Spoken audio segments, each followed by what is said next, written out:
Hello, I'm Lodging Editor Kate Hughes. Thank you for listening to Lodging on Demand.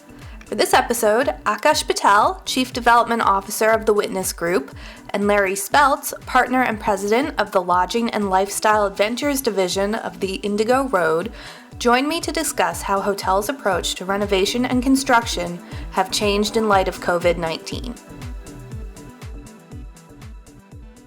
Let's just start with why might a hotel continue building during a pandemic and what factors go into making that decision? Because so much has shut down, but not necessarily construction. So, Larry, why don't we start with you? What are your thoughts on this?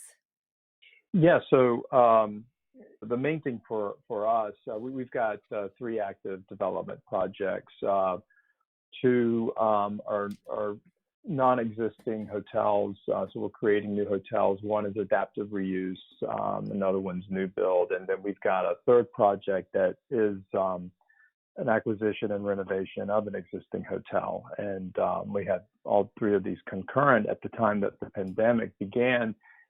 And one of the important decisions about continuing or not for us is whether or not the debt had closed and on the particular project, and we had not closed our debt. Our construction loan had not closed, and we had not actually begun full-on construction. We had one site, an historic building, that's the Historic Adaptive Reuse Project, where we had begun clean out in preparation of demolition, but we actually hadn't really gotten far into that even. And and we had not closed on our debt on the construction loans. So it was an advantage for us to be able to pause on closing on the loans. We wouldn't have to worry about making interest payments, and then continue with the project on the design side. So during the pandemic, while we haven't been actively constructing, we've been designing. So we've been working with our architects, our interior designers, and our branding agencies, completing all of the work for these 3 independent boutique hotels. So for us, what we'll do is we'll come out of this pandemic. We'll have all of our design and all of our branding completed, and then we'll close on our construction loan, and then we'll, get back to work at the sites. Great. So it's almost as though you're getting all of your dominoes lined up so that as soon as you have the all clear, you can just go. That's right. And Aakash, what situation are you in? How has this pandemic affected your construction plans? Yeah, absolutely. And Kate, thank you for having me on the podcast. And I just want to highlight, obviously all the frontline workers and essential workers, including our own team, for stepping up right now. But I would say we're pretty similar to what Larry is saying. We have 8 projects at various phases. Of those 8, 6 of them are actively under construction where the loan is already closed. So the process is somewhat ongoing. Stopping the construction, at least in our viewpoint, doesn't really make sense. And the reason being is that we're owners of our real estate. We have a long-term view. And I think we have strength in the capital stack. So we don't feel the need to stop the project. We will have to adjust, obviously, our ramp projections. But given we're looking at the long-term viability of these projects, and we typically underwrite them fairly conservatively with local lenders, we feel confident in getting through the projects and stabilizing them over maybe a period of 3 years versus 2. For those projects that we haven't closed a loan, as Larry was saying, I think we are going to put somewhat of a pause on it. I don't think it necessarily means we won't do the project. Similar to the situation many might be in, we're wrapping up our drawings, we're wrapping up our coordination with our various project managers and subcontractors and designers. And I think at that point, we'll be in a position to determine when the best place is to start the project. But one of the things you will see for those projects that maybe haven't closed their loans, at least on our side, we've had a lot of lenders become hesitant to lending to this industry. There may be some select out there, but I think for now they're on pause. And as business resumes and the numbers start to come back, I think they'll start to open lending back up. But I think we're following a fairly similar approach. As you're going through all these processes, what challenges has the pandemic presented to you? Because I would imagine a lot of these meetings where you're preparing, you're used to being in a room with everyone. So how has the pandemic affected how you're setting your ducks in a row, I guess? Gosh, feel free to continue. No, absolutely. That's a great question. So it's interesting. Our company, we have a couple offices. We have one in Columbus, Ohio. That's where our management team and our construction team sits. And then myself, along with the investment team, we're in Chicago. And then, our projects are somewhat spread across the country as our consultants and vendors. So we have quite a few projects in the Midwest in Indiana and Ohio, but we also have one in Roslyn, Virginia. So we've already been quite used to working remote. Obviously, being in person, being in the room allows you to get things done more efficiently. But I think with our work and kind of how we've been structured, we've always been kind of set up to be able to keep things moving, albeit a little bit slower. And Larry, how about you? What's your experience been? Yeah, my experience has been one where we are doing everything with everyone working remotely and, using Zoom and Microsoft meetings and so forth. And it's been difficult.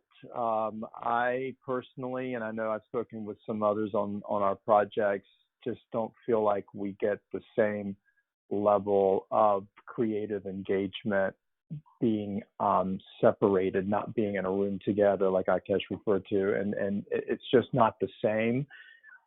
We've pushed really hard. I feel like it's getting better, like everyone's getting used to it. But I tell you, there's something about, maybe it's,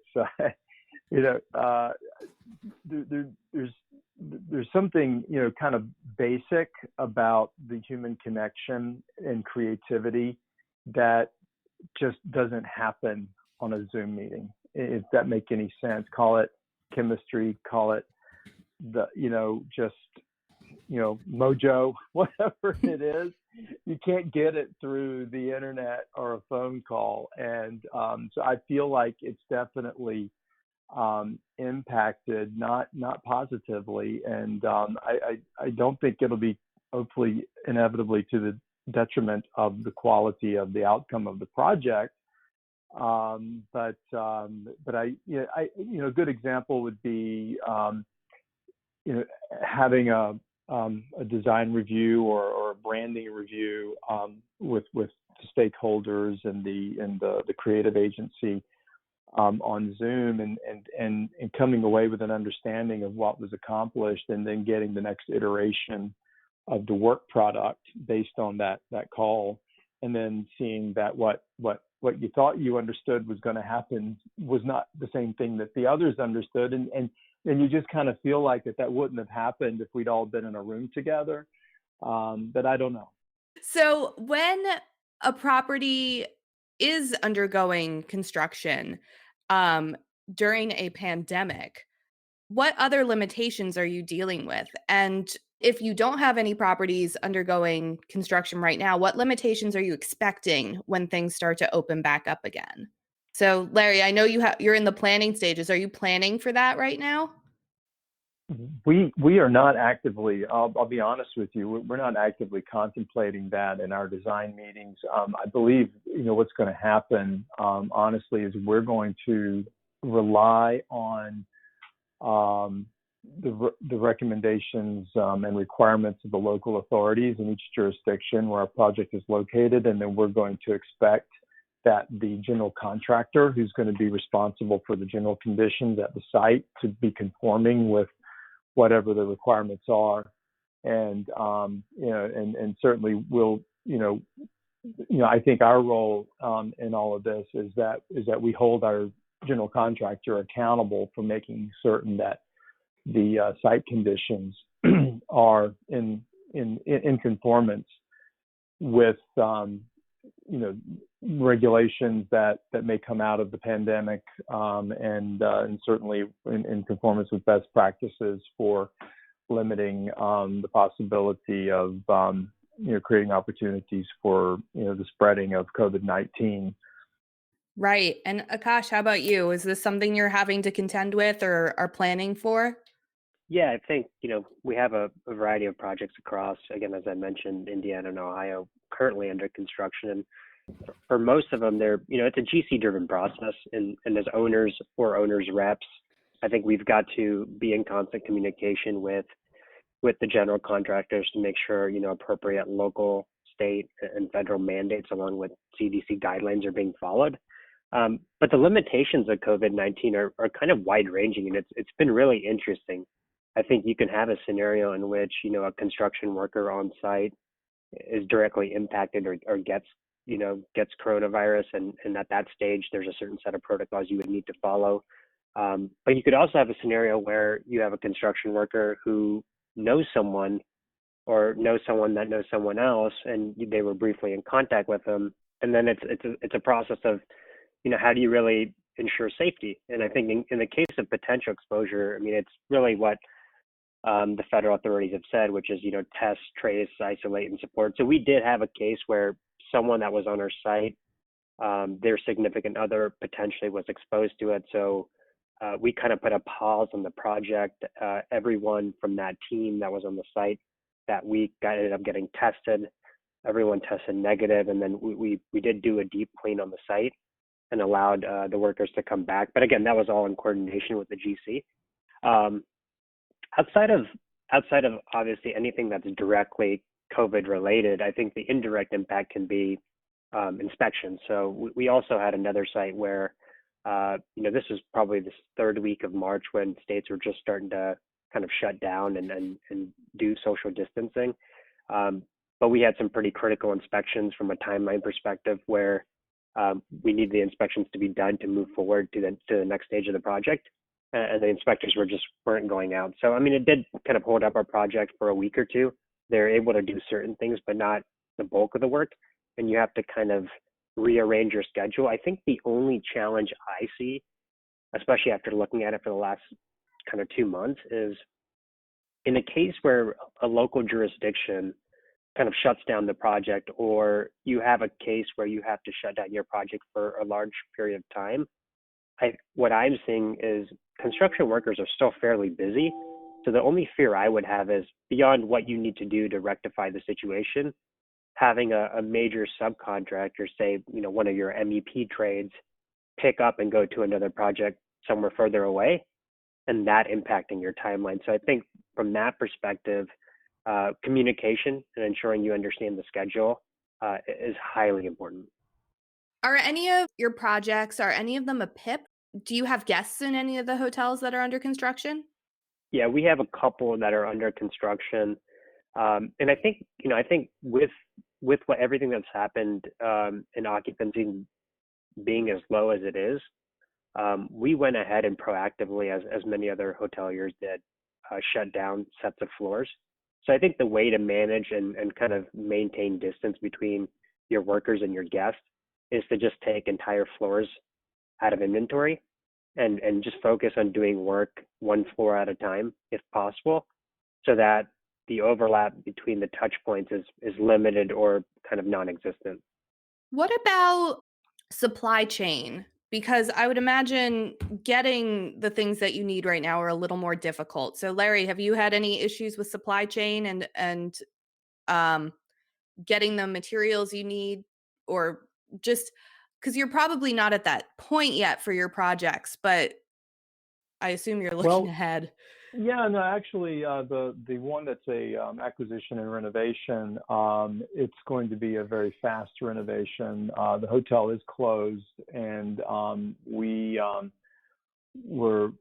we're prepared to execute the renovation very quickly and get it open by end of the summer. And we've run into some issues. We had stone specified that was to come from Italy, and of course, Italy's been hard hit worse than many other countries by COVID-19, and we're discovering that we probably won't be able to use that stone now, so we're having to find a substitute good.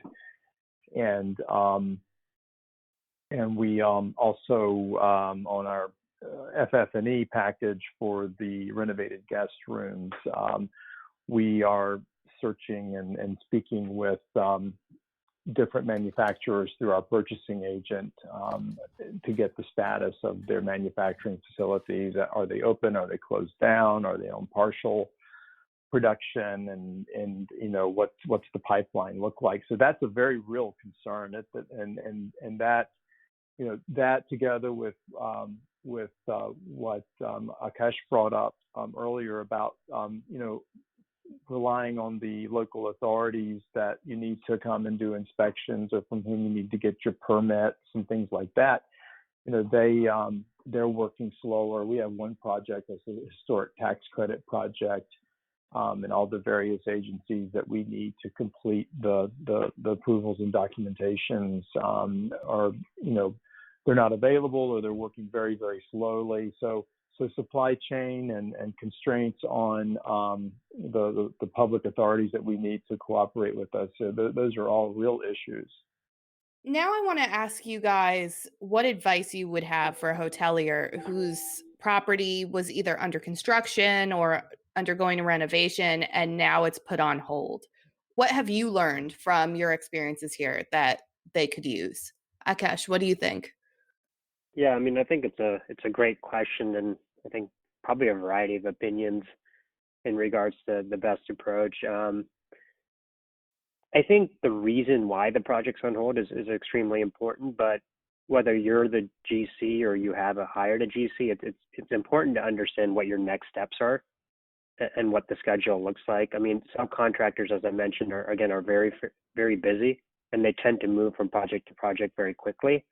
But I think safety is a critical priority for all of us. And I think we have to understand the importance of opening a project on its timeline versus risking the safety of others. But I think communication is really all you can do. You can take the precautions you're going to, and just understand what the best next steps are.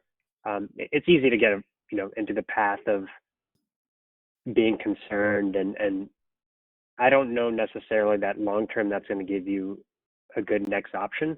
So I think just understanding what your options are and communicating with who you need to is really going to lead you to the best kind of next step in the short run. Great. And Larry, what advice would you have? Yeah, so my advice is based on our experience is to, and it may be too late to deploy this advice for some, but is have all of your stakeholders from the if you're closing on an acquisition, that would be your seller, and then of course your investors, your lenders, all the creatives for the design and everything. Just have stakeholders and partners who are good quality people that are reasonable to work with. And we've been delighted that we have found in every case that everyone was flexible, was willing to make necessary adjustments, whether it was to a closing date, whether it was to the lending terms, whether even an architect on one project realizes that we can't pay the lion's share of their fee until we close on the construction loan, but they're continuing to work, knowing that we have the commitment from the lender, and we have all the equity in place, and we already own the real estate. And that's a big piece, because obviously they've got recourse if you own the real estate. But for them to trust and just have good stakeholders and partners, I think that's the important thing. No one so far has tried to exploit or in a negative way take advantage of the situation.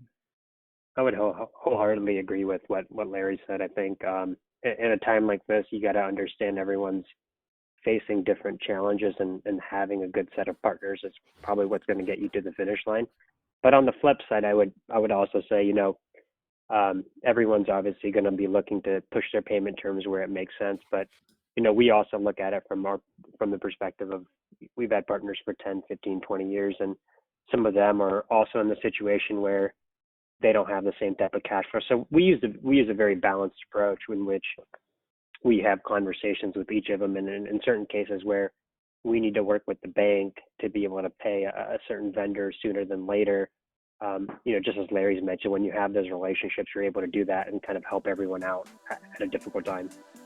Well, guys, thank you so much for making time today. This has been absolutely fantastic, and I really appreciate it. Stay well. My pleasure. Thank you for having me.